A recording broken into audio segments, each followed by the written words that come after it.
오늘 하나님의 말씀은 민수기 14장 5절로 20절, 제목은 모세의 중보기도다 라는 말씀 가지고 함께 은혜를 나누시겠습니다. 중보기도란 무엇입니까? 디모데전서 2장 1절에 보면 이랬어요. 내가 첫째로 권하노니 모든 사람을 위하여 간구와 기도와 도고와 감사를 하되, 여기 도고가 바로 중보입니다. 여기서 사람이 다른 사람을 위해 기도해 줄 경우 중보가 도고지요. 도고는 영문으로는 intercession, 그렇게 얘기를 해요. intercession이다.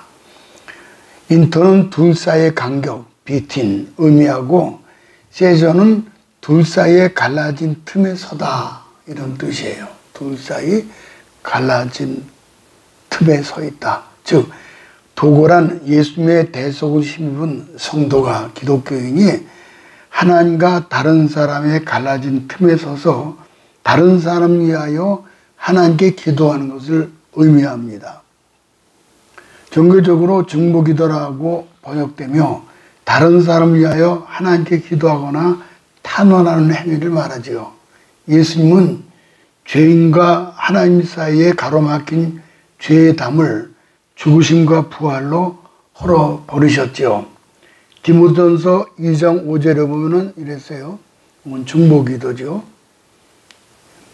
2장 5절에 보면은 하나님은 한 분이시요 또 하나님과 사람 사이에 중보도 한 분이시니 곧 사람이신 그리스도 예수라. 제사장 코헨은 히브리어로 코헨에서 유래된 단어로 중보자를 의미합니다. 코헨은 이제 제사장으로서 하나님과 백성 사이에 연결하는 중재자로서 백성을 대신해서 하나님께 제사를 드리고 하나님의 뜻을 백성에 전하는 역할을 하지요. 중보자는 단순히 제사를 드리는 사람이 아니라 하나님과 사람 사이에 다리 역할을 수행합니다. 그래서 만제사장, 이제 종교개혁자 루터 핵심 교리 중 하나로 모든 신자는 하나님 앞에서 제사장직 권리와 책임을 가진다라는 신학 사상입니다.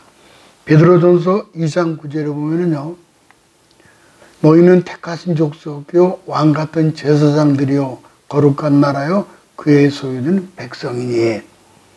제사장은 라틴어로 폰티펙스라는 말을 쓰는데 다리를 놓는 사람이에요.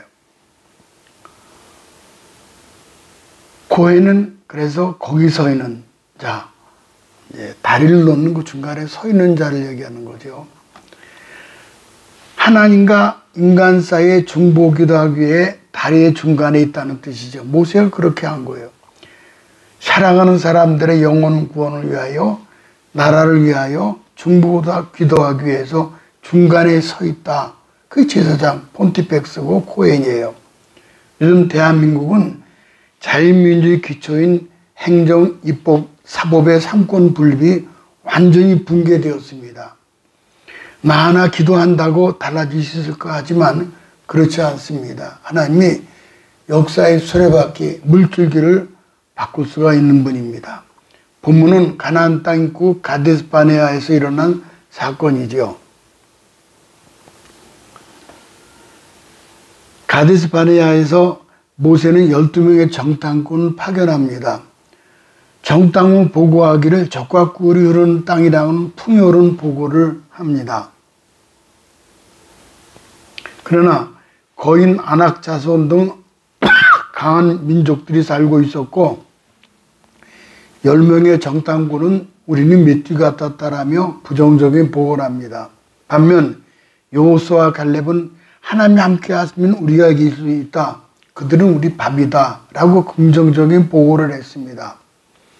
대부분의 백성은 10명의 부정적인 보고를 믿고 밤새 통곡하면서 모세 하나님을 원망합니다. 차라리 애굽에서 죽었더라면 이제 하나님이 분노하셨고 여호수아 갈렙을 제외한 20세 이상 성인들은 광야에 죽게 될 것을 선포하셨습니다. 이스라엘은 더 나아가 지도자를 세워서 애굽으로 돌아가자라고 반란을 일으켰습니다. 하나님 즉시 진노하시고 아예 없애버리라고 하셔요. 없애버리겠더라고. 이때 모세가 하나님을 다 가로막습니다.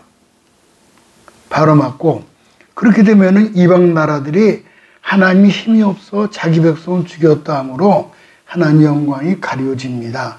그러면서 모세가 이스라엘을 용서해달라고 중보기도를 합니다.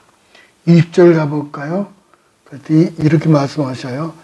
내 말대로 사노라. 그러니까 내가 중보기도한 대로 내가 용서하노라. 그렇게 되면 이제 용서하겠다는 거예요. 모세의 중보기도로 하나님은 멸하기로 한 뜻을 돌이켜서 다시 한번 용서를 하게 된 거예요. 이제 모세를 통해서 중보기도자의 자세를 자세히 배우도록 하겠습니다. 첫째는 모세의 주특기가 있어요. 그 문관이 엎드림이에요. 4, 5절을 가볼까요? 4, 5절.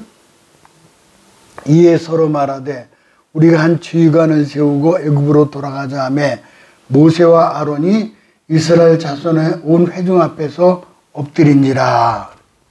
엎드림은 육체 행동을 넘어서 깊은 영적 의미를 지니고 있습니다. 중보자의 자세죠. 중보자의 자세다. 모세와 아론은 백성의 반역 앞에서 그들을 대신해서 중보자로서 하나님 앞에 나아가는 거죠. 엎드림은 기도와 간구의 자세이며 하나님의 진노를 막기 위한 모세의 영적 개입의 표현입니다. 엎드린다는 행위는 히브리어로 나팔이라는 말을 쓰는데 이는 단순히 쓰어지는 것이 아니라 자신을 낮추고 하나님 뜻에 복종하는 태도를 의미합니다.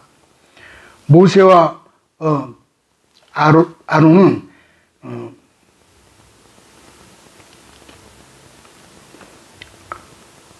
모세 아론은 백성의 분노보다 하나님의 심판을 더 두려워했고 그 앞에 겸손하게 이제 자신을 낮춘 거죠. 백성은 불신과 절망에 빠져 있었지만은 모세와 아론은 영적으로 깨어 있었고 하나님의 뜻을 분별하며 하는 행동을 했죠. 이들은 백성의 죄를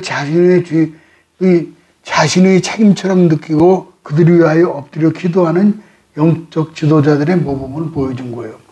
엘리야가 갈멜산 꼭대기로 올라가서 땅에 꿇어 엎드려 그의 얼굴을 무릎 사이에 넣고 기도했다고 그랬죠. 다윗은 장로들과 더불어 붉은 베옷을 입고 얼굴을 땅에 대고 엎드려 기도했습니다. 로마의 백부장인 고넬료는 보잘것없는 어부에게도 베드로에게 엎드렸습니다. 이 엎드림은 이방인에게는 구원이 임하고 성령이 역사하고 성령의 침례가 베풀어지는 위대한 역사가 일어납니다. 예수님은 죽음을 앞두고 엎드려 기도함으로 십자가를 감당하셨죠.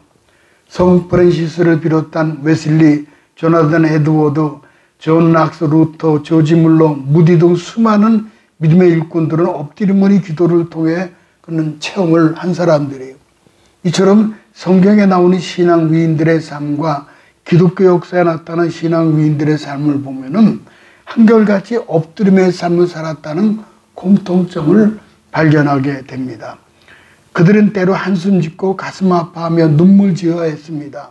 때로는 동굴에 갇혀있는 듯 캄캄함 속에서 울부짖기도 했습니다. 그러나 바로 그때가 엎드림으로 하나님께 나아갈 때라는 것을 바로 직시했던 거죠.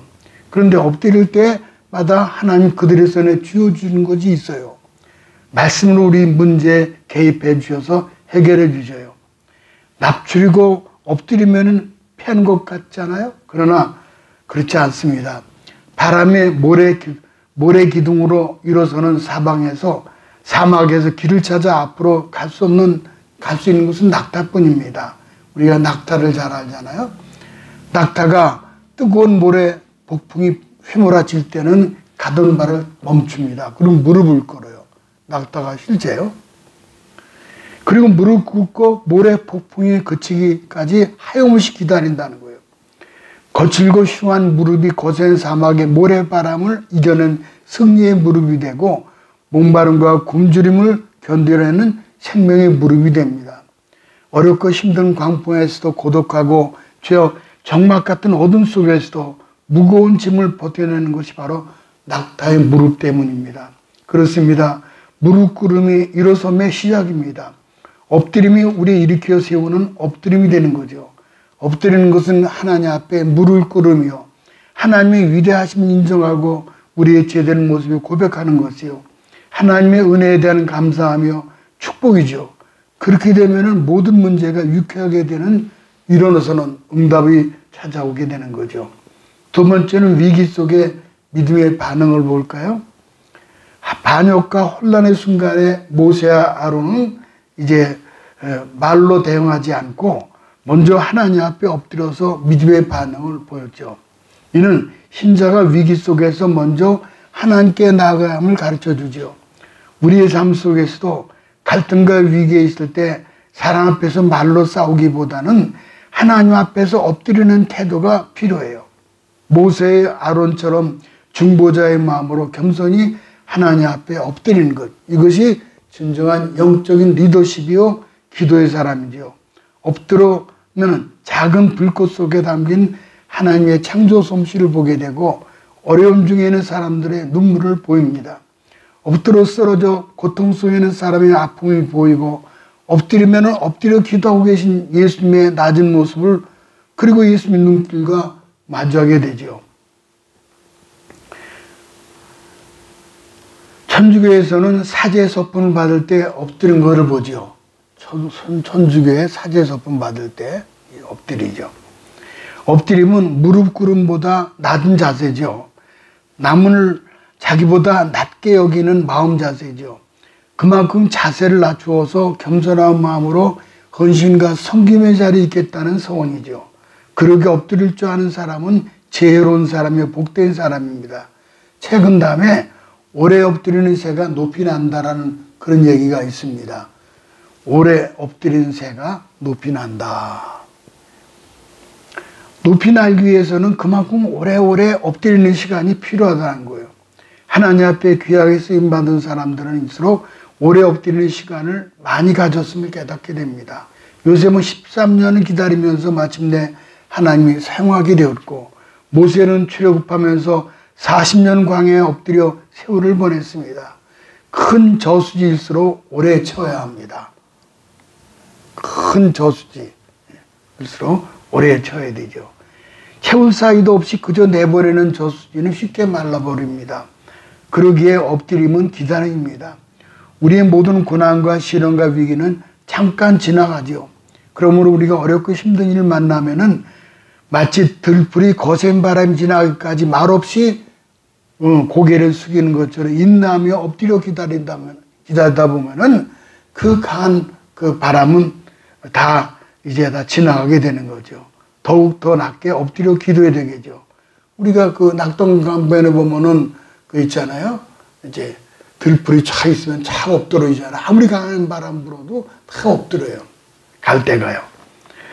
수많은 믿음의 사람들이 이처럼 답답하고 속상하고 고통스러운 사건 앞에 엎드림 기다림은 그들의 꿈과 비전을 세워갔지요. 엎드림은 모든 것을 포기하고 항상 항복 이상의 의미를 가지고 있어요. 내가 그리스도 안에 십자가를 못 박혔나니 그로 이전 내가 산 것이 아니오. 사도 바울처럼 그리스도인의 죽음을 그럼 상징하죠. 그래서 나는 매일 죽는다 그랬잖아요. 나는 매일 죽는다. 바울의 선언은 바로 그런 의미죠. 엎드림의 절정은 날마다 죽는 십자가 체험과 고백으로 나타나죠. 그래야 다시 살아나기 때문이죠. 저마다 그런 순간이 있습니다. 3번씩이나 예수님을 부인하고 완벽하게 실패한 베드로는 그제야 자신이 하염없이 약한 존재만 알게 되었죠. 그 끝에서 베드로는 피하지 않고 엎드려 울었죠. 엎드려 울었기에 다시 기회가 온 거죠. 모세의 영역은 언변이 아니라 엎드림에 있습니다. 엎드리면 주님의 십자가가 보입니다. 엎드리면 주님이 반드시 일으켜 세웁니다. 두 번째, 모세의 기도는 용서의 기도였습니다. 19절을 가볼까요? 구하옵나니 주의 인자의 광대하심을 따라 이 백성의 죄악을 사하시되 애굽에서부터 지금까지 이 백성을 사하신 것 같이 사하시옵소서. 가나안 정탐을 끝내고 돌아온 10명의 정탐꾼은 부정적인 보호를 받고 그 듣자 백성들이 원망을 하늘을 찌르는 거예요. 이에 모세는 백성들이 죄가 용서받기 위해 절박한 기도를 하나님께 드리잖아요. 이미 출애굽하였는데 가나안 땅에 들어가지 못하면 얼마나 슬퍼요.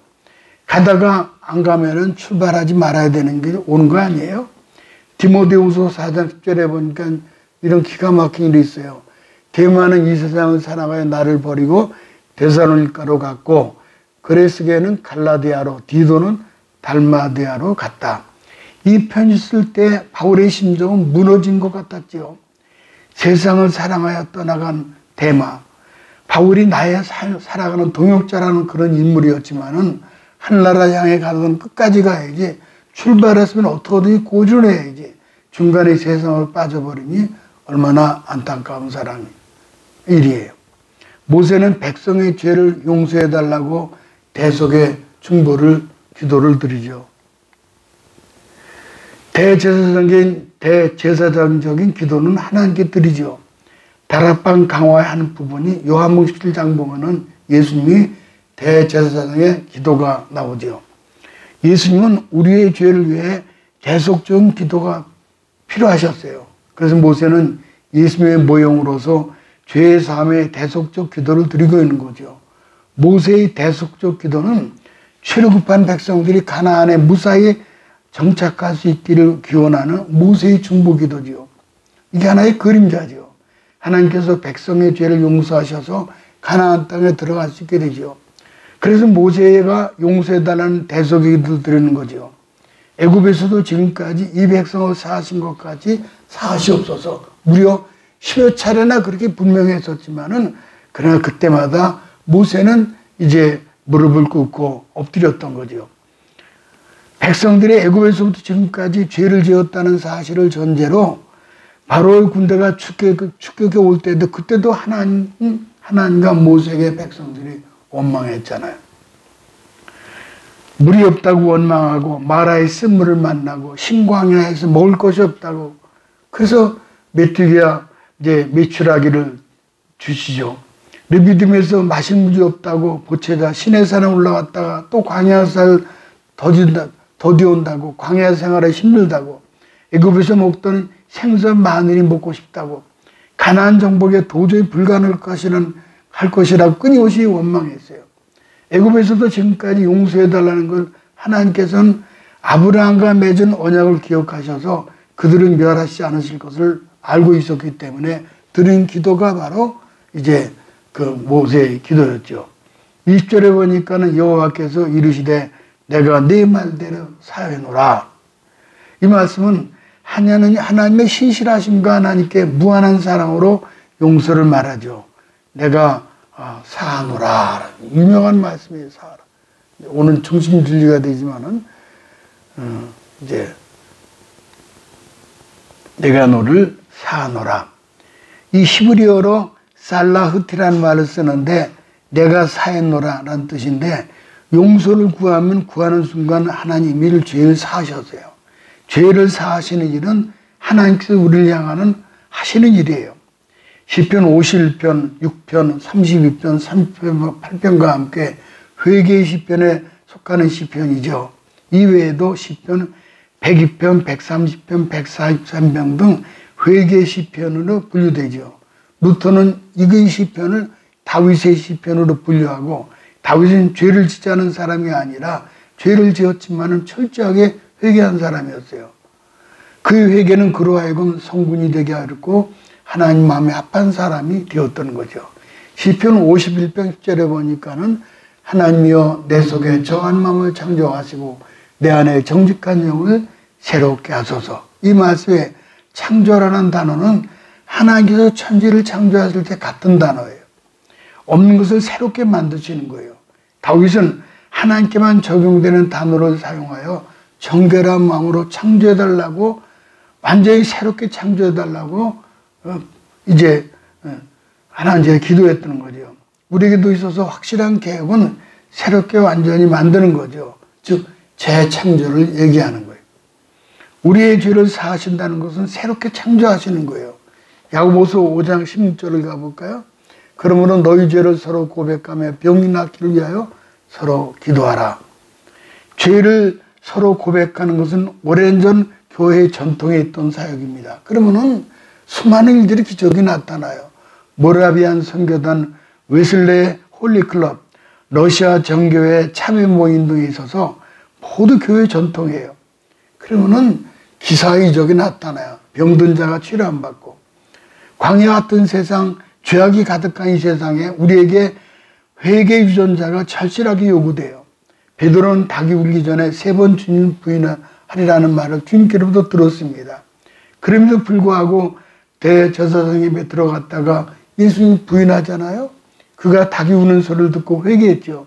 예수님의 말씀을 기억하는 지적 회개, 통곡하는 정적인 회개, 그 입에 뛰쳐나오는 의지적 회개를 했던 거죠. 그 베드로는 닭이 울 때마다 주님을 부정한 자신을 생각하면서 울었다는 전설이 남아 있습니다. 이런 회개 유전자가 필요합니다. 개혁이란 변화를 의미해요. 개혁은 개인의 회개에 시작되죠. 회개 유전자를 잘 전수해서 회개의 영으로 새로운 모습을 보이는 우리가 다 되길 바랍니다. 회개하라는 외침은 침례요한의 첫 선포였고 예수님의 첫 선포였습니다. 회개는 신앙의 시작이에요. 회개는 촉구의 개혁의 시작이죠.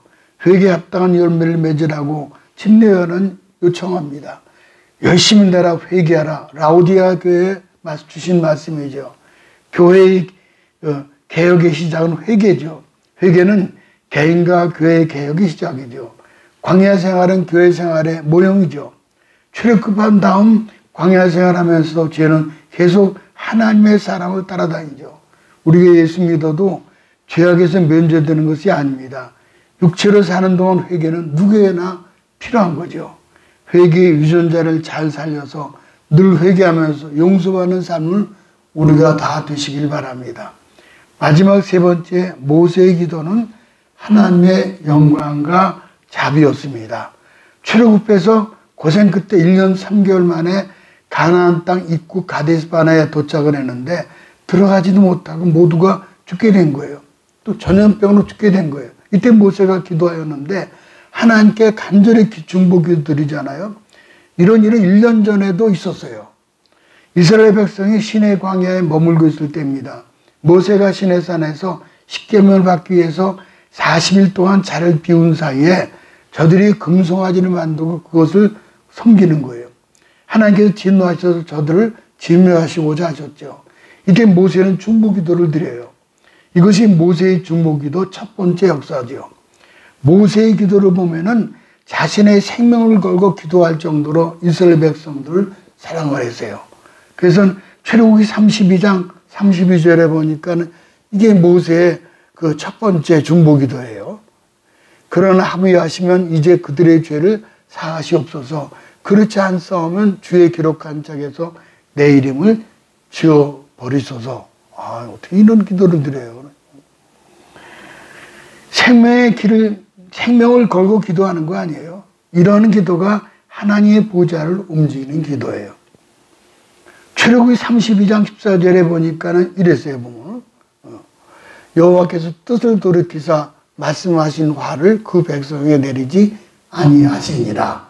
그러니까는 내 말들은 내 기도를 사노라, 저들을 용서하노라. 이건 민수기 14장의 두 번째고 이미 첫 번째 출애굽기 32장에는 뜻을 돌이키사는 말씀이 나와요.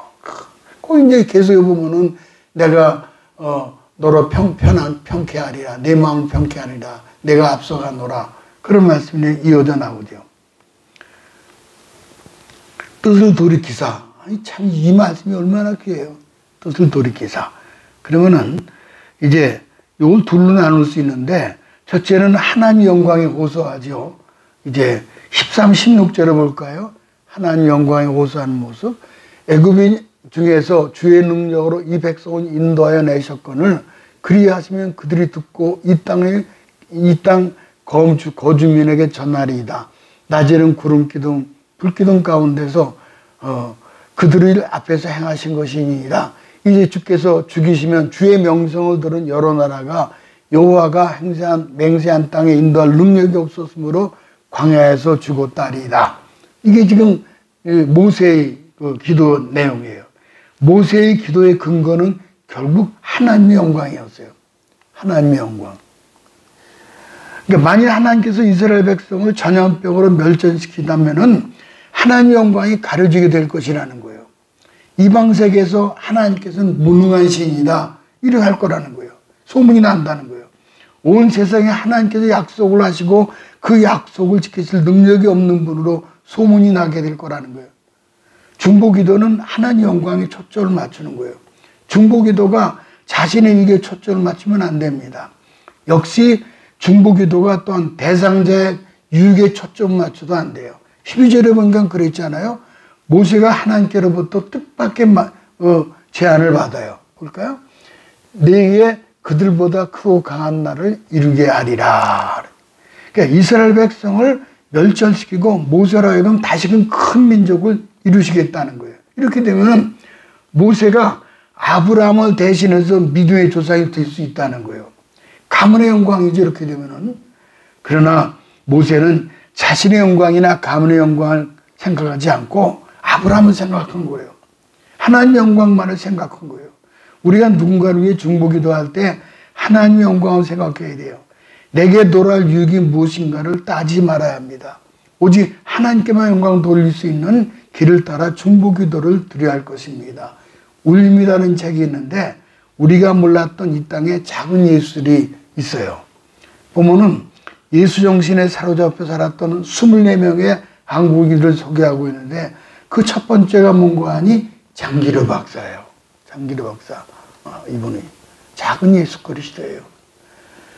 자, 이거 보면은 우리 김경자 집사님은 우리 장기르 박사님과 같은 그 동역자였었죠. 함께 일을 했어요. 오랫동안 함께 일을 하시고 이제 지금은 장기르 박사는 천국에 가 계시고 농촌을 깨우는 상록수의 주인공 최용신, 오산학교를 설립하는 결의의 스승 이승훈, 거림과 교활, 고아를 섬긴 맹발의 성자 이한필, 부흥의 기적을 일으킨 불의사자 김익도, 조선식 믿음을 고한 예인 목사, 이용도 목사, 평동 공동체 이루는 벽안의 수도사 대천덕 등 이들의 삶에 읽은 이들에게는 기쁠 감동을 주는 까닭은 사람의 영광이 아니라 하나님의 영광을 구하는 이들이었기 때문이다.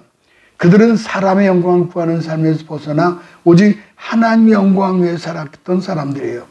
사도 바울은 고린도전서 10장 31절에 이렇게 말씀하시죠. 너희가 먹든지 마시든지 무엇을 하든지 다 하나님의 영광을 위하여 하라. 이걸 아무리 보아도 별로 하나님께 영광을 돌릴 만한 특별한 행위가 여겨지지 않아요. 생명 유지를 위하여 행하지 않을 수 없는 가장 기본적인 행위가 아니에요. 하지만 그것들까지도 오직 하나님 영광을 위하여 행할 줄 알아야 마땅하다라고 명령하라고 했어요. 먹든지 마시든지 무엇이든지 다 하나님 영광에서 하라. 둘째는 하나님의 인자에 호소하죠. 인자. 78절 가볼까요? 이 모세의 기도예요.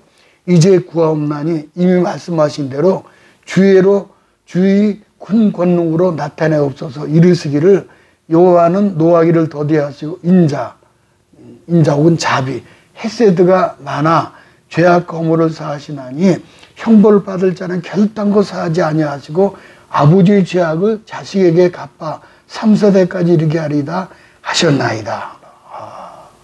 이 헤세드예요. 모세는 하나님의 성품인 헤세드, 인자에 거기다 갖다 거기서 이제 그 말씀을 붙들고 기도하는 거예요. 그걸 가슴에 담고 있었기 때문에 이런 중보 기도를 할 수 있었던 거예요. 하나님 쉽게 분노하지 않고 오래 참으신 분이에요. 인자, 헤세드. 하나님의 언약적인 사랑을 의미합니다. 오래 참는 거예요. 오래. 노하기를 더디하시고 인자가 많아 죄악과 허물을 사하시나니. 노하기를 더디하지. 하나님 쉽게 분노하지 않으세요. 오래 참으신 분이에요. 인자하신 헤세드. 하나님의 언약적인 사랑을 의미하죠. 조건 없는 은혜와 자비가 포함된 거예요. 모세는 이 성품을 붙들고 백성을 위해서 용서를 간청하는 거예요. 죄와 허물을 사하시나니. 하나님 죄를 용서하시는 분이에요. 이는 회개하는 자에게 주신 은혜의 약속이죠. 이러니 하나님이 기도를 안 들으실 수가 있나요? 미국에서 대각성 운동에서 거세게 일어날 때 하나님께 놀랍게 쓰임받았던 영적 고장 가운데 이제 한 사람 찰스 피니어가 있습니다. 찰스 피니 뒤에는 보이지 않는 곳에 그를 위해 기도하던 사람이 있어요. 다니엘 넷이라는 중보기도자. 피니가 어느 도시에서 붕괴를 인도할 때마다 그 넷이도 함께 갔습니다. 그리고 찰스 피니가 수많은 회중 앞에서 붕괴를 인도할 때 숙에 머물며 금식하며 기도했습니다. 세월일로 넷이는 피니보다 먼저 하나님 부르심 받아 천국으로 갔습니다. 캐나다 한 작은 마을에 초라한 무덤이 묻혔어요.